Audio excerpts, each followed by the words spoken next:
امروز در شهر دوشنبه مراسم قرعه‌کشی لیگ یکم تاجیکستان اوید به فوتبال برگزار می شود و برنامه فوتبال تاجیک میکوشیم روند برگزاری این مراسم را پیشکش شما گردانیم.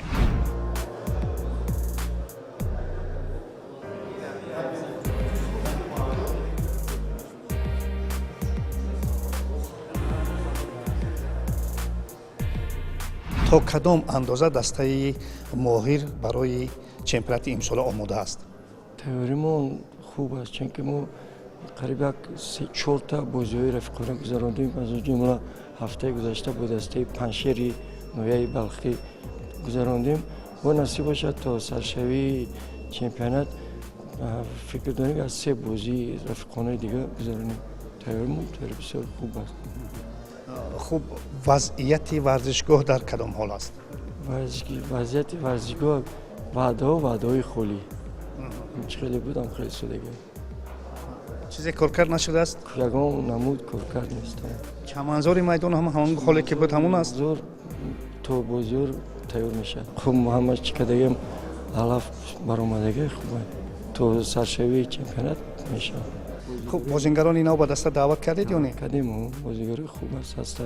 خب بازی نشون میده خوبه گنده در بازی معلوم میشه. امسال ماهر دعوای چمپیونی خواهد کرد در لیگ یکم یا نه؟ مقصد همینه. گفته که سرپرستا که باید برای لیگ یکم لیگ اولی برای وضعیت شادمان این سال در چمپیونات امسال 2026 خیلی خوب آمادگی ها خیلی خوب رفته ایستاده است.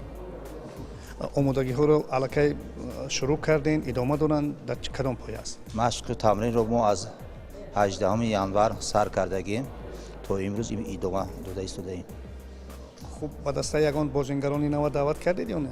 بله، با دسته چند بازیگرای نو رو ما شرطنامه کردیم. من امیدوارم که شأن و شرفی دسته کلوبمون رو باز هم بلندتر میبردارند. وضعیت میدان چه است؟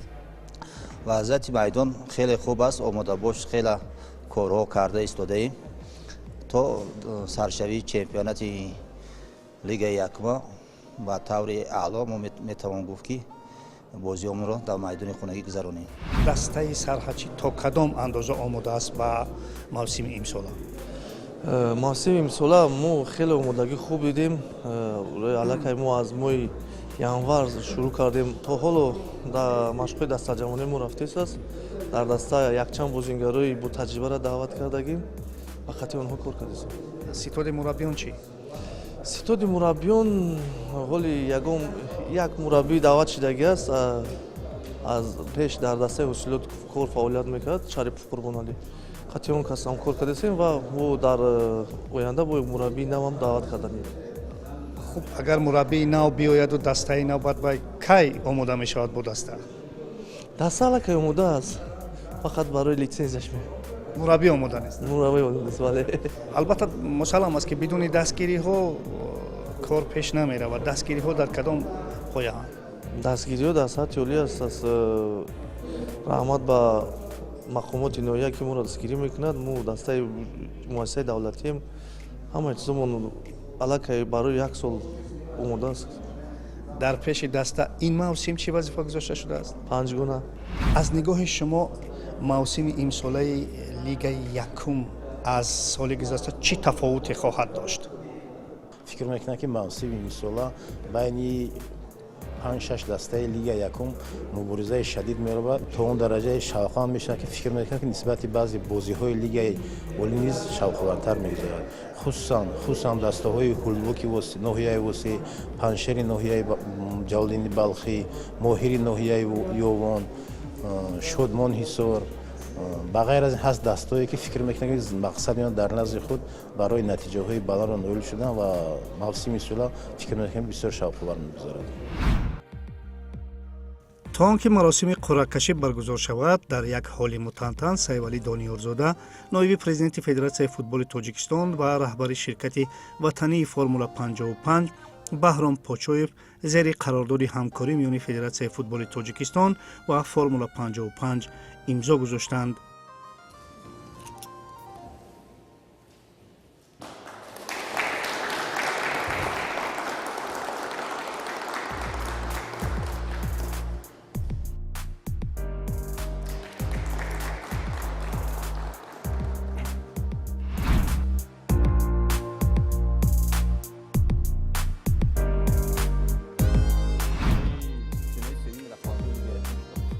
имсол дар лигаи якуми мамлакат 16 даста барои дарёфти роҳхат ба лигаи олӣ иштирок хоҳанд кард.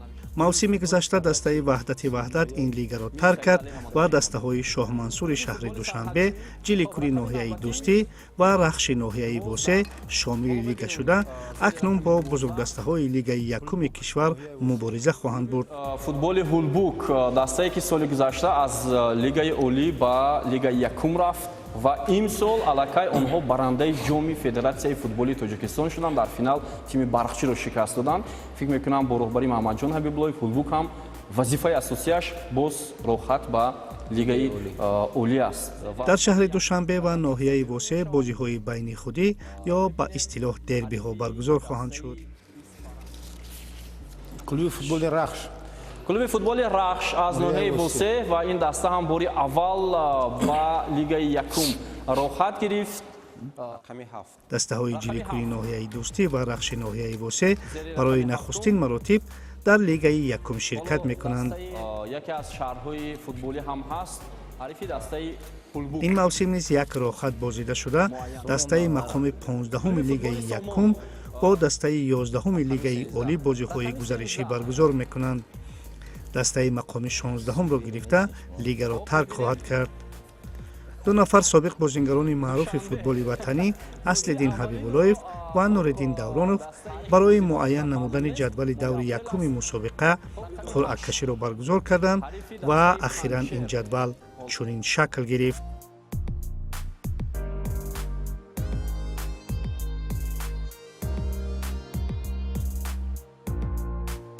дастаи саразм омода аст ба чемпионат ё на? албатта қабл аз оғози чемпионат дар даста тағйиротҳои зиёд шуданд, хусусан дар ҳайат. тибқи қарори раиси шаҳри Панҷакен бештар бозингарои маҳаллӣ бештар ҷалб гардиданд. ба ғайр аз оне ки дастаи асосӣ аст, боз дастаи гӯем ки ҷавонон ҳамроҳ бо онҳо машқу тамрин мекунанд барои наслҳои оянда. умедворем ки ба мавсими нав омодагии хуб дида истоданд бошад. бози аввал бо Шодмони Ҳисор чӣ хел аст? Шодмони Ҳисор гӯем яке аз дастаҳое аст ки дар ду мавсими охир мо танҳо як маротиба тавонистем бар онҳо ғолиб оем. то андозае барои мо як рақиби принсипалӣ ҳам ҳаст. албатта ман мехостам ки дар даври аввал бо моҳири ёвон рақобат кунем, зеро ки онҷо собиқ сармураббии мо Мубин Асорович фаъолият мекунанд. ин бисёрам рақобати ҷолиб мешуд. вале ба ҳар ҳол Шодмонам рақиби хуб аст барои оғоз кардани чемпионат. ба ҳар сурат мехостед аввал дар хона бозӣ кунед ё дар сафар? албатта мо мехостем ки дар хона бозӣ кунем ва ҳамин таврам шуд. тибқи қуръакашӣ аввалин бозии мо бозии хонагӣ шуд. умедворем ки дар назди мухлисон метавонанд бачаҳо мавсимро арзанда оғоз кунанд. тасмими баргашт ба лигаи олӣ ҳаст ё не? мақсади мо фақат баргашт аст. дигар дар назди худ дигар вазифа надорем, фақат баргашт ба лигаи олӣ. хуб, барои баргаштан ба лигаи олӣ ҳамакнун ҳамаи он шароит дастгириҳо мерасад ё на? пеш аз ҳама маро мақсади мо ин аст. ман фикр мекунам ин аз шароит дидаву дигар мақсад вақте ки муҳимтарин аст. бале, мақсади мо дар оне ки бо мураббиёну ҳайати даста дар назди худ гузоштем, албатта ин баргашт бо сари баланд ба лигаи олӣ. бисёр олӣ. хуб, бозии аввал бо дастаи моҳири ёвон ҳам албатта яке аз муддаиён барои баромадан ба лигаи олӣ аст. бале, чуне ки дар бештар Аслиддин Ҳабибуллоев қайд карданд, дуруст пеш бозии рафиқона гузарондем ва дар онҷо мо бо ҳисоби 3-0 муваффақ шудем. агар мефаҳмидем ки бо моҳир меғалтем, бозӣ намекардем, чунки мо бисёр тактика дигар бохабар шудем. ман фикр мекунам беҳтарин бозӣ мешуд. ҳамун даври аввал он нафарое ки мақсади ба лигаи олӣ баромадан доранд, ҳамон дастаҳо бо ҳам рақобат доранд. бисёр фикр мекунам даври аввал бисёр ҷолибу диданӣ мешавад.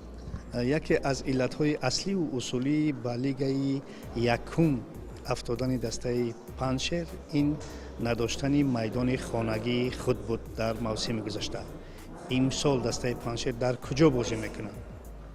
бале, ин яке аз омилҳои асосӣ буд, чун он бозиҳо рафиқонае ки нишон медиҳанд, мухлисои дастаи панҷшер пазмони бозиҳо шуданд. албатта майдон пур мешавад, аммо мутаассифона то ҳол ҳамин беморӣ шифои худ наёфтааст. То ҳол маълум нест ки мо дар кадом майдон бозӣ мекунем, чун на майдони Паншер, на Исмоили Сомони арена то ҳол аниқ нест ки дар кадом майдон бозӣ мекунем. телевизиони футбол албатта баргузории бозиҳои лигаи олии тоҷикистонро нишон медиҳад, аммо бозиҳои лигаи якум чӣ?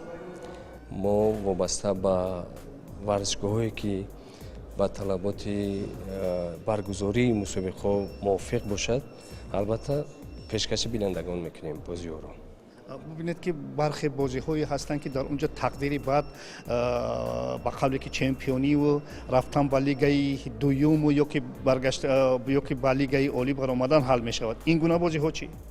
ин гуна бозиҳои гузариширо ҳатман мо дар нақшаи худ мегирем, ҳатман манзури бинандагон мегардонем ки ин гуна бозиҳо аз бозиҳои лигаи олида ба фикр ман бинанда хеле зиёд дорад ки барое ки инҷо тақдири амун даста муайян мешавад ки дар лигаи якум мемонад ё дар лигаи олӣ мегзарад. бисёр хуб. Хуб, як масъалаи дигар мана шумо гуфтед ки мувофиқат кардани варзишгоҳҳо, ин аз кадом лиҳоз бояд варзишгоҳҳо мувофиқат кунанд ба талаботи телевизион? мувофиқат кардан аз нигоҳе ки чамани варзишгоҳ бисёр мувофиқ бояд бошад. баъд хати оптикӣ, интернет дошта бошад ки мо тавонем ки мустақиман бозиҳоро пахш кунем. як масъалаи муҳим албатта масъалаи ҳолати феълии варзишгоҳҳо мебошад ва то ҷое ки мо медонем албатта шумо қабл аз баргузории чемпионат аз ин варзишгоҳҳо дидан кардед. Хуб, дар чӣ ҳоланд ин варзишгоҳҳо?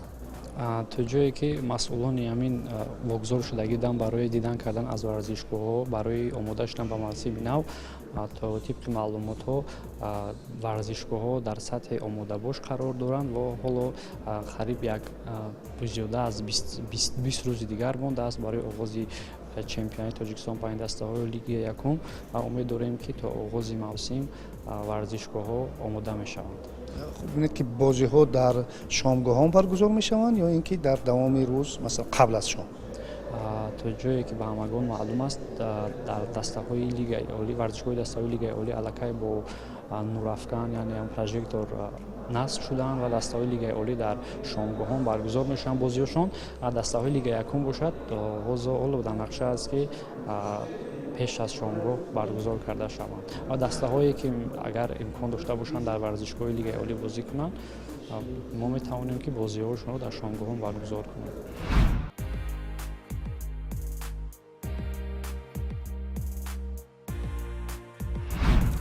хуш, дӯстони азиз, инак маросими қуръакашии бозиҳои лигаи якуми Тоҷикистон ба анҷом расид.